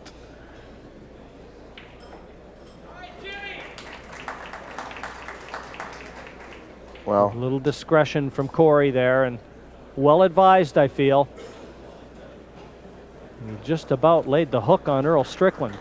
but fortunately for Earl, he has the ability to elevate here, and that's what I think he's going to do. He's going to elevate, banking the 2 over this way, sending the cue ball over here, and possibly back over here. That's what he wants to do. He allowed the cue ball to get away from him slightly there, but the 2 ball has finally come to rest in an ideal position for Strickland. It doesn't appear that Deuel has a shot on the 2, Jim. He played the same shot that you suggested, Bill. He just, again, because he played the right shot, fortune favored him. Slightly mishit it, but in spite of that, he was still able to get away with it. Funny, though, the game of pool, isn't it? When you play the right shots and you think the right way, good things happen. All the time, or we'll say they happen more often when you do play the right shot. In the meantime, like I said before, 9 balls is a game of momentum. It's all on Deuel's side right now, but things have a tendency to switch. He's scratching the corner pocket. Is the momentum switching now, Jim? It could be. It's up to Earl to take advantage of it. 2-9. He's wasting no time at all. Obviously double parked outside. Now, a lot of people out there probably have a different opinion of what shot to shoot at this moment. You know, 2-9 isn't an easy shot, but you can't argue with Strickland, the current world champion. And you can't argue with that. 9 planted to the bottom of the pocket, 8-7, and Strickland will be breaking in rack number 16. So once again, Strickland at the table with his fate in his own hands here. He's in control of the table. He pockets the ball in the break and comes up with a shot. This match could be very well tied up, and momentum will definitely be on his side. You know what I like about his decision there to go right after the 9? He plants the memory of a bad shot from Corey Deuel right into his banks and does it in a hurry. Good point. Good So point. again, he's seizing the initiative, whereas if he would have gone through the motions there, he probably still would have got out. Everything was in the open, but he didn't get out the way that he did that way. No, he's really, A little bit more like a dagger through the heart, isn't it, that yes. Why give him a very, very easy rack off of a mistake? And that's what he made the message clear. You gave me an easy rack off of one. 9! Mistake. And there it goes. It's tied up. And momentum definitely is switching to Strickland's side. Is it ever? Mr. Momentum back with the pearl. 8-8. And it is all to play for. A race to 3 in this one. There's not many empty seats here in the Chesapeake Conference Center. And who do you choose from here? And there aren't many that didn't get off their hands on that shot. Okay, it's a toss of a coin. Or do you favor Strickland, the player at the table with the momentum? Well, if you'd asked me about 3 minutes ago, I'd have said I like Deuel, but let's have another look at that break-off. This is what it's all about, and this is just how quick it can happen. Watch the 9. Off the side cushion. Oh. 8-8. Here we go. Pocketing the 1 in the side. A little kiss off the 3. He's kissing the 2 up table, and he does have a shot on the 2 thanks to that kiss off the 3. It's been hills and valleys in this match, and right now Strickland's starting to climb the hill again. 8-8, and everything in the open, and there's no reason, Billy, why he shouldn't be looking at 9-8. If the 3 passes the 6 in the upper left-hand corner, whoa, I don't think it does. He played position for the 3 in the upper right-hand corner, hit the 2 a little roughly, but nevertheless, anxious still moment. went down. I'm sure his heart was in his mouth there for a second. Key shot here, Jim. 3 to the 4. Shooting over the 4, impairing his bridge hand slightly and also his judgment and where to hit the 4. Excuse me, the 3. Hit it perfectly, Jim. Little unhappy, maybe 2 straight in, realizing that if he draws the cue ball back on the 4, he's going to be in close quarters on the 5. Look at the 5-9. If he can draw back and get that cue ball even you know, a little below where the white is now, off that 4. Boy, that 5-9 looks tempting. You know, what he has right now, his mindset, I want to run out. He doesn't even see the 5-9. He wants to run out. But that's a good point. He may have a good 5-9 combination possibility. Let's see how he plays it. Oh, he went underneath the 9. He didn't want to get too close to the 5. I didn't realize that he had the angle there. Well, it was an option that it wasn't really readily noticeable because it was obvious that if he would draw it back with perfect speed of the cue ball, he would have a shot on the 5 in the lower right-hand corner. Yeah, exactly. Most players would have played that. When I looked at it, Billy, I thought he was straight in, and I thought the 5-9 may be an option only because he was straight in. But no, seeing that he had the angle, I mean, he really had a few options, didn't he? What he did was pretty gutsy, by the way, and making that shot on the 5 was another gutsy shot, which he pocketed perfectly in the center of the pocket. Well, no one will ever question Earl Strickland's character. He's got the heart of a lion. And Mr. Mo has definitely switched.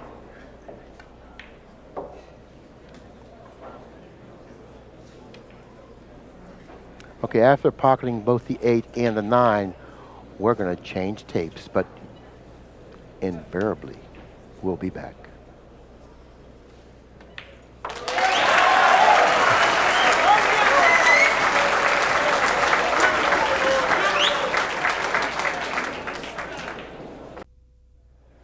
Okay, we're back with Strickland and Deuel. 9-8 Strickland preparing to open up the balls in game number 18, Jim.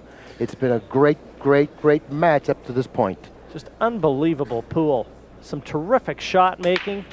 We've seen a lot of emotion from Strickland, as one would expect. Oh, and look at the 3 ball. Is there going to be another tale to be written in this one?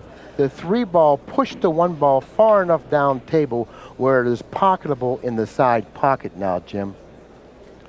And I don't know whether that 2 may pass the 5 into the closest corner we're looking at now. Earl will have a quick look at it, but can he get enough of this 1 to make it into the side, Bill? Well, he has a decision to make as well, Jim. He can probably shoot his safety off the 1 by shooting the 1 past the 3, past the 7, and trying to reposition the cue ball somewhere around where the 3 is now. Or he can cut the 1 in the side. I don't know what he likes best.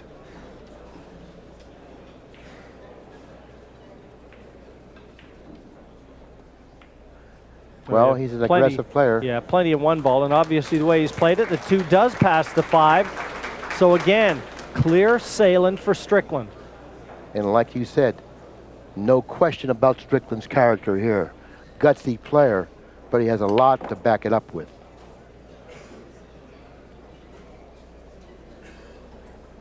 Riding a high. We've already told you he is the reigning world 9-ball champion. And he's trying to add a 6th U.S. Open title to his resume. Is this too hard, Jim? Did he hit it too hard? He cut the 3 pretty thin, picking up a little more speed than he anticipated because of the thinness of the hit. I think he'll cut this in, though. He's unhappy about It's just tougher tougher than he wanted it, but I think he's going to take this one on in a heartbeat. It's very, very questionable considering the position of the 6 and back of the 7. Not only does he have to make a very good shot on the 5, but he has to play good position because of the position of the 7. Well, if he can't cut this in, Bill, he may bank it. He'll bank it. He may bank it and draw the cue ball back, playing position for the 7 in the upper left-hand corner. And that's assuming he doesn't cut it in, which he is. Okay, he cut it in with a nice finesse stroke using a lot of English. Look what happened. You know something? It looked to me like it was thin enough where he could just go side cushion, back to the left-hand side of the table as we looked at it. And the 6 would have been wide open. Why he's brought that 7 into play is anybody's guess. Well, he wanted to use that outside English to aid him in pocketing the ball. And in doing so, he ended up playing it long, going into the 7, and consequently it turned out not too good. Mark that one down again. But the way this match has been going up to this point, it's no surprise to me that happened. Because this has been a very exciting match, and that just builds on the suspense. No reason to go home yet. Okay. Oh, is the cue ball going to get behind the 7 here? It got behind the 7, Jim. Momentum is still on the side of Strickland. He's telling you exactly what happened. Earl might want to head straight to the lottery terminal after that.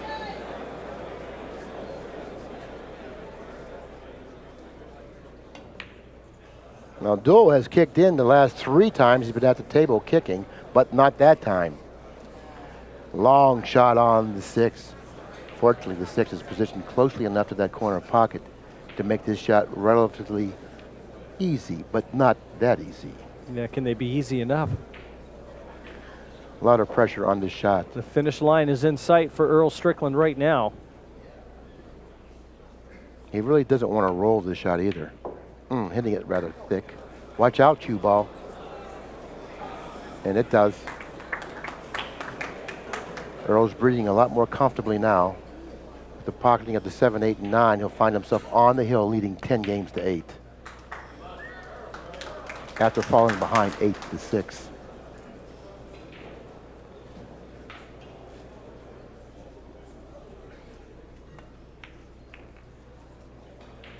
Momentum still on the side of Strickland. This will be the 4th consecutive game he's won. 9 deposited, 10-8. Strickland gets to the hill first. 1 rack away from staying in the winner's bracket here and taking out the defending champion and knocking him to the B side. And like I said, who do you bet on? You bet on the player that knows how to win, particularly the U.S. Open. 5-time U.S. Open champion Earl Strickland is on the hill, 10-8, but it's not over yet. 1 good break, though. If Earl could order up 1 good break, right now would be that time. As I said earlier, Bill, the first and the last are the toughest to win. Only time will tell us just how difficult and elusive this last rack may be for Strickland. And I definitely concur with that. The first and the last are the toughest to win. He won the first, and we'll see if he has it to win the last. More importantly, to win the last. Yes. I want to be the last guy standing. Watch out, cue ball. He pocketed the 1 in the side. He has the ability to strike the 2, but he doesn't have a pocket for it. Maybe cross corner. He increased the speed of the break up to almost 20 miles per hour, 19.5 miles per hour, showing us a little energy here. Opting to play the safe route, repositioning the cue ball nicely behind the 4 and the 3. You have to say that when Earl has opted for discretion, he's played very good safeties, hasn't he? He certainly has. And since he started talking to the crowd, something that you said he does well, he's been playing very well. He almost tends to focus himself when he lets something distract him and kicks him back into gear. I think that he releases that energy that's building up inside when he starts talking to the crowd, which enables him to play the game he wants to play. I agree. That's a very good point. And I've seen Earl play enough times, Bill, I've never really thought of that, but that makes sense. And if he's smart enough to be able to do that, then you've really got to take your hats off to him. Yeah, he has to release that energy in some way, particularly if he's not at the table. He has to get rid of it because it's all energy isn't really good. Okay, a great kick. Looks like he may pocket the 3 here. He wants it to go in, but does he want it to go in? Look at the position of the 2. It's close to that corner pocket, but not an easy shot. He's got to travel a great distance before contacting the 2, and then he's got to slice it very thinly in order to pocket it. Very anxious moments here right now in the Conference Center in Chesapeake, Virginia. It's the 2002 U.S. Open, and Earl Strickland on the cusp of a huge victory over defending champion Corey Deuel. And he's certainly in control of his destiny now, Jim.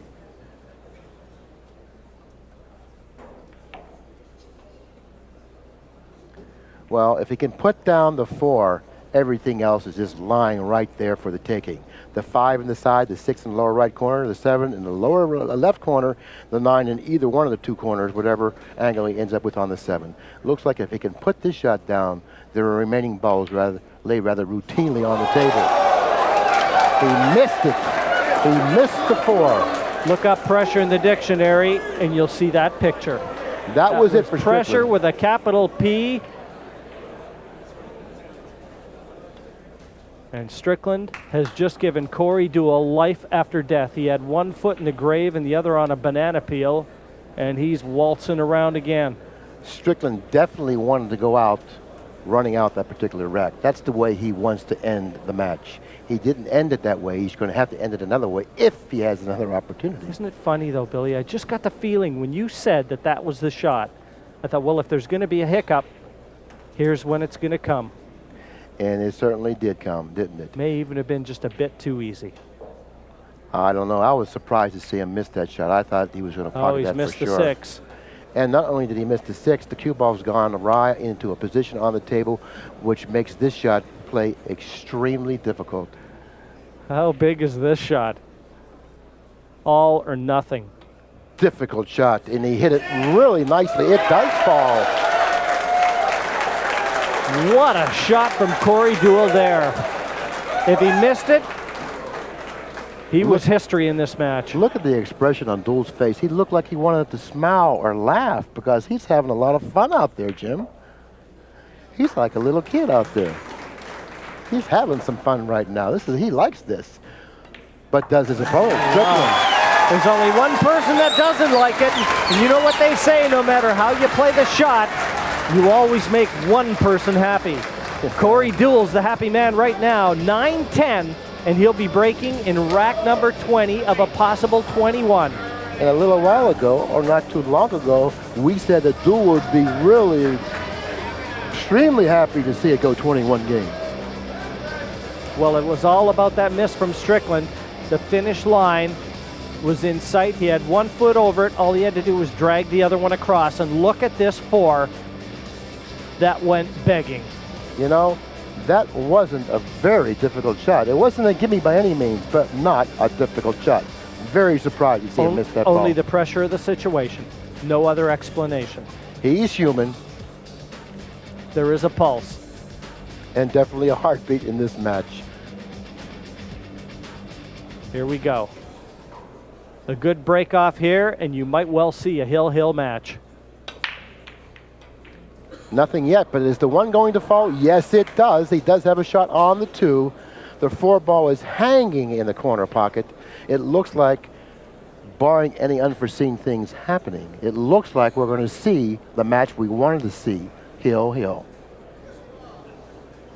There's no way either one of these want to go to the loser's bracket. Ends up being a war of attrition there.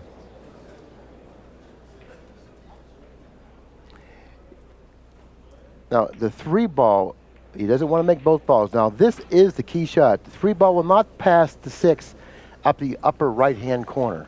He must play position in the same pocket. This is the key shot. That's not bad. That's not bad at all. Okay, the ball he'll be shooting next will be the 5, which is positioned in the center of the table. But most importantly, he has to pocket the 3. Nicely struck ball. Very confident the way he hit that one. But he's not out of the woods yet. Notice the position of the 7 in front of the 6. He has to clear the 7 if he expects to run out, and that might not be as easy as it appears.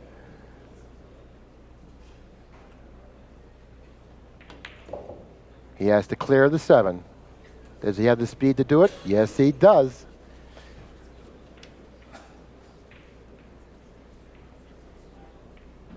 We expected a great match, and it's lived up to advanced billing. Uh-oh, he let up on his stroke a little bit there, and he brushed the 7 on the way back. Now what does he do with the cue ball?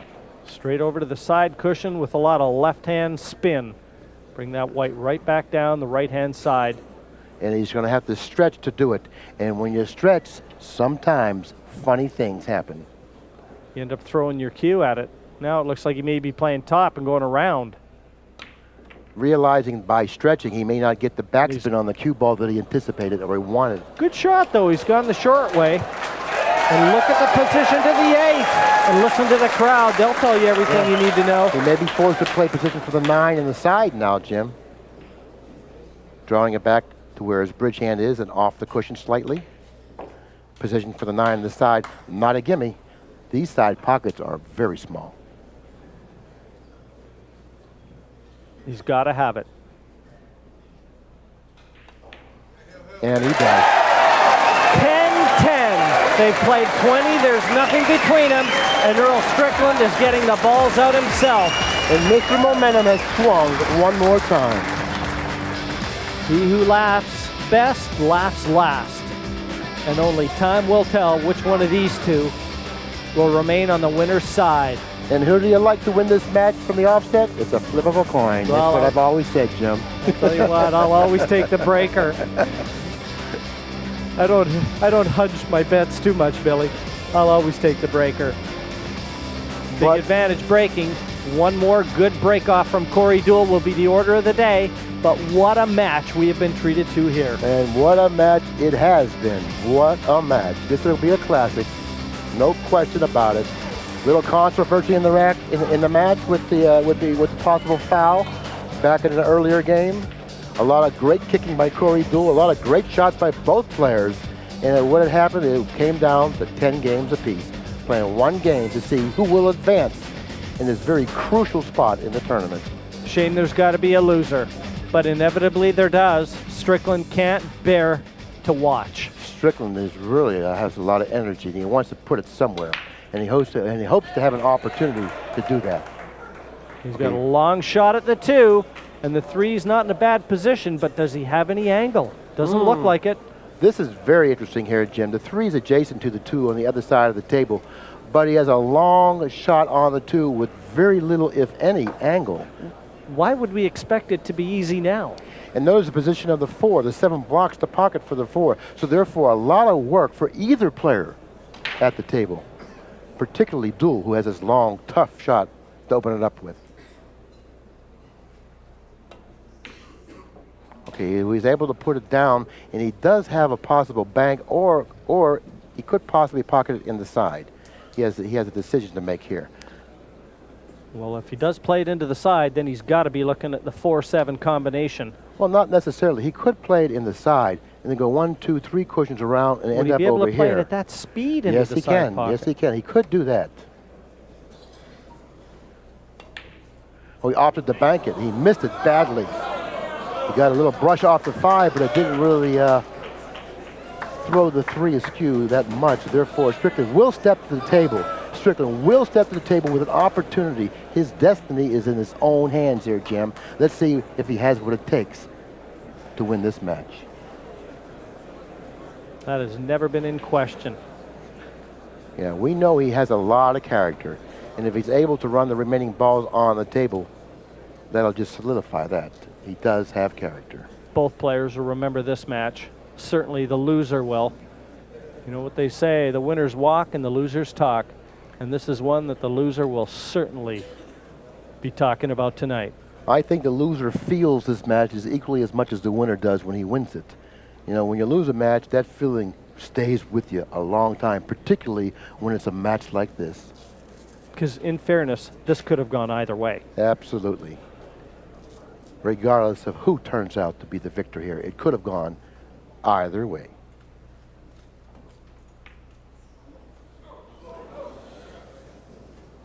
Now he may end up playing the 4 in the lower left-hand corner, using a left-hand ball like so.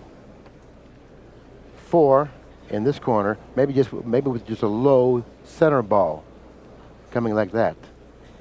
Yeah, kill the cue ball with a lot of left-hand spin off those 2 cushions. But not so much left-hand spin to end up in back of the 7. Maybe just with a half a tip of left-hand spin, so it neutralizes off that side cushion, and then when it hits this cushion, it doesn't go this way, it goes this way. The other option is the 4-7 combination. Right. But that's certainly fraught with danger. Okay, he's going for the pocket, not the combination. Watch the cue ball. No, he's going for the safety. I don't know if that was really uncharacteristic of the way he plays. He's a very aggressive player, and he's given Deuel another opportunity at the table. And when you consider how well Deuel has been kicking, anything can happen here. I'm very surprised. You can color me surprised he didn't take that shot on. I'm surprised as well. As you said, he's very aggressive by nature. Deuel really very happy to have another opportunity at the table. And make no mistake about it, this is an opportunity. He's got to hit it.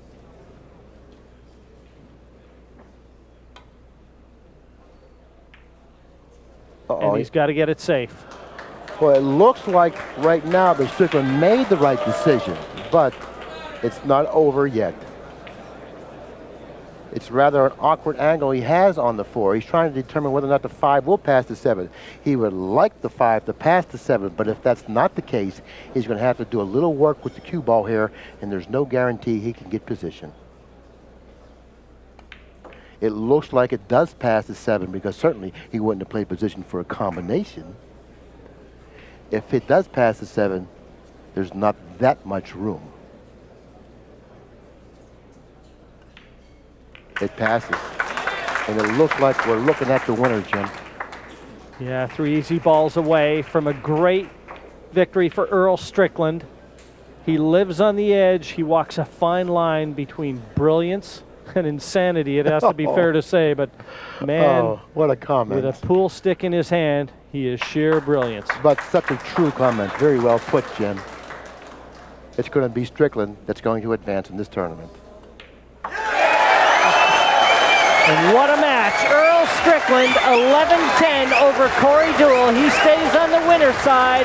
Deuel's still alive, but he'll have to fight back from the loser's end. And that's not going to be easy.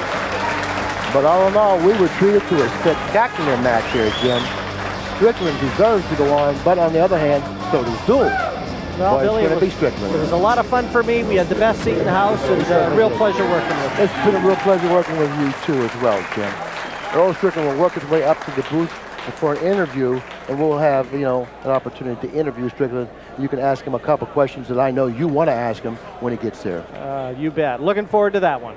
Well, we're going to have to change chairs. You'll take my chair, and I'll take this headset. Ladies and gentlemen, this time we're going to suspend playing the other 2 matches just for a few minutes. I'd like to introduce our host, promoter of the U.S. Open. Please welcome. Okay, well, we're going to be right back in a moment with Earl Strickland. Extended bridge.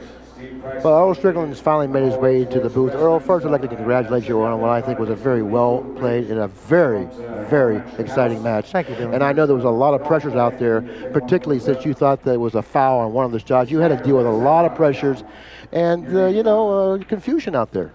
Well, it was a big game, obviously, and I think he took the lead from there. Big momentum swing right there. Everything turned around. I just said heck with it. Hang in there. Maybe something will change, and I can get back in the match. Well, I'm not going to let you go without asking you about that 4-ball, that open 4-ball. You thought you hit it good. Yeah, I did. These pockets are a little bit smaller from the center of the table than the other ones are out there, and a lot of people don't know it if they hadn't played on it. I didn't either. Pockets are just a tad smaller, and that ball would have went on the other tables. Quite possibly, Believe quite me. possibly. One other question I'd like to ask you, and both Jim and I are kind of curious about this. When you had a 6-1 advantage, and then that onslaught that he put on you, and then he went ahead of you 8-6. During that time, I know there was a lot of energy building up inside of you. I didn't think I was going to shoot. I didn't think I was going to pocket another ball. That's on it. Because he gets to making the one in the side, and he's going to duck on you if you don't get a shot. So, my chances look pretty grim at 8-6, but something funny happened. He got snookered. And the question I want to ask you is this. Do you get vocal with the crowd to release some of that energy when you can't get to the table? There was people cheering when I miss, and I don't like that. But you make it work, Earl, and there's nobody else that can do that and still maintain a high level of focus at the table. I don't care what you do to me. You can hold a gun to my head, and it's not gonna bother me. I'm past all that. It's just I want the people to appreciate us both, and it's not very courteous to cheer when a guy has demise or some detriment. It's not a good thing to do, and that's what upsets me. Yeah, well, both Jim that's and a I, fair statement for sure. Both Jim and I agreed that you showed a lot of character in that match, and you deserve to advance in this tournament. Matter of fact, both of you deserve to advance in this tournament, but this time it's you. I feel like I should have beat him a lot easier, but once I got the 6-1 lead. But like I said, once he gets to breaking the balls, he ain't gonna, he's not going to scratch on the break, for one, because he's hitting them, not that hard. And he gets to making the one on the side. When he started making that one on the side, I thought it was curtains. Yeah. But he got snookered a couple of times. That's what kept me in the match. That's what's going to stop him. Mr. Momentum came in and interceded one more time. I think I'm still a smarter player than him. But I'll tell you, he kicks the balls good. Ooh, does he? He kicks nice. I think he kicks better than I do. But I think you know, overall, still, I got experience on him. But are you better on the golf course, Earl? Yeah, I've been giving just slightly better. Yeah, a little slightly better on the golf course. I've been giving him a half a stroke every other hole. It's tough to beat him if he does. If he plays good, it's a tough, good game. But I beat him the other day about 7 holes, and he didn't play well. But I played really well. Yeah, well, that may have affected his concentration a little bit today. You beating him up on the golf course. Well, I don't know. It's worth something, Billy. Make no mistake about that. I thought he elected to play when he had me 8-6. He got snookered on the break and tried to cut a tough 2-ball down the end. Remember that shot? Yes, I do remember. I thought that was that's the inexperience he has right there. That was his undoing. Don't shoot at that ball. Yeah. You got to protect yourself and play to safety. Make me earn it. I thought that you perhaps. I'm probably wrong, which it turned out obviously that I am. When you had the shot on the 4, you had the option to either play the 4-6 combination or cut the 4 in the other corner. You opted to play safety, which actually won the match for you. The last game. The last game. Instead of trying to cut the 4 into the far corner. You know, there's another sign of experience. Now, you know me, Billy. 20 years ago, I'd have been shooting at that ball. Absolutely, yeah. I'd have been pocketing the combination, trying to get out. Right. But I said to myself, I said, you know, I know how to duck now, and I got good touch. I said, just put the ball right over there and make him kick 2 rails.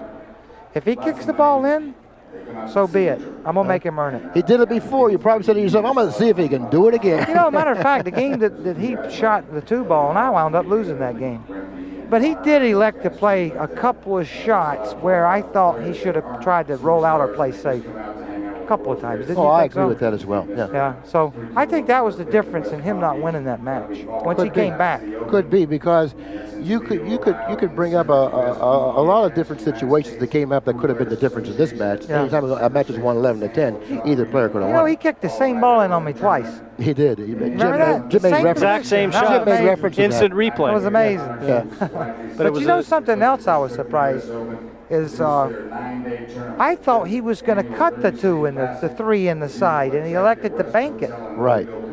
I thought he should have went for the cut on that. Right. That ball Billy, was you said the pocketable. same thing. That's You thought he when was going to go for the cut Could have and went swing it around the around angle. for the 5 in the other corner too. I mean, it was a tight shot, but Right. I Got a was chance to win the surprised. match. I was really surprised. He missed it badly too, by the Yeah. way.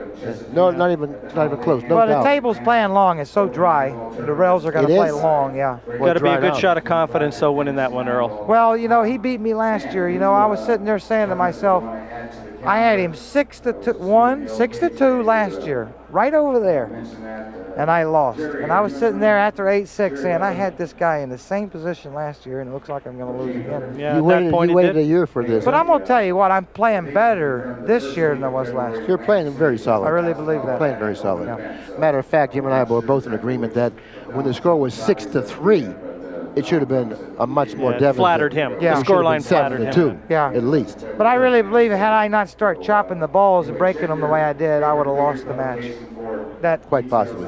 There's no question. If I'd have kept hitting the balls hard, head on, and not cut breaking them, I would have lost that match. I had to resort to it too. Yeah, See what Jim I'm and I saying? said, you know, when you have a power break like Earl Strickland, it's so difficult to start Tough bunting to pull the ball. reins in, eh, Earl? But That's I what know you've how gotta to do that too. Oh, you proved that. Well, you know, we've been forced to learn how to do this break. You know, I mean, it's. Just remind you a little bit of the World Championships, the way they were racking Yeah, I them? really believe when you rack the balls up like that, breaking hard, they're harder to make versus racking them on the spot. Well, you have enough experience You know? with that to make that determination now, so, you know. I could have kept breaking the ball. If he was breaking the balls hard, I would have kept breaking them hard. Oh, But really? I said, there's no way that I'm going to go through this again. I lost last year because I tried to break hard. I says, I'm not going to be a dummy. I'm going to break them a little softer. Try Yeah. to If you do it make once. the one in the side or the corner ball or something. Mhm. Take a chance with the cue ball zinging, you know. Okay. Well, Well, it was anyways. quite a match for a baptism for me, though, Billy. Oh, yes, it was, wasn't it? Wasn't it? Great match. Great. Thanks a lot for treating Thanks, us. Billy. Thanks, Earl. Jim. All the Always best. a pleasure. Good luck. Always a pleasure, Congratulations Billy. and good luck in the future. Okay? Thanks a lot. Thanks a lot. Bye. Okay, anyways, it was a great match, Jim. Both players played extremely well on the table. And I like to say that for your baptism, you were superb. And you made it easy, Billy. Really. It was a pleasure I to work. really enjoyed working with you. I really did. Can't wait for the next one, my I friend. can't either. Okay. On behalf of Jim Wych, this is Bill Incardona saying thanks a lot for supporting Accu-Stats. If you're by a phone, give Pat a call. 1-800-828-0397.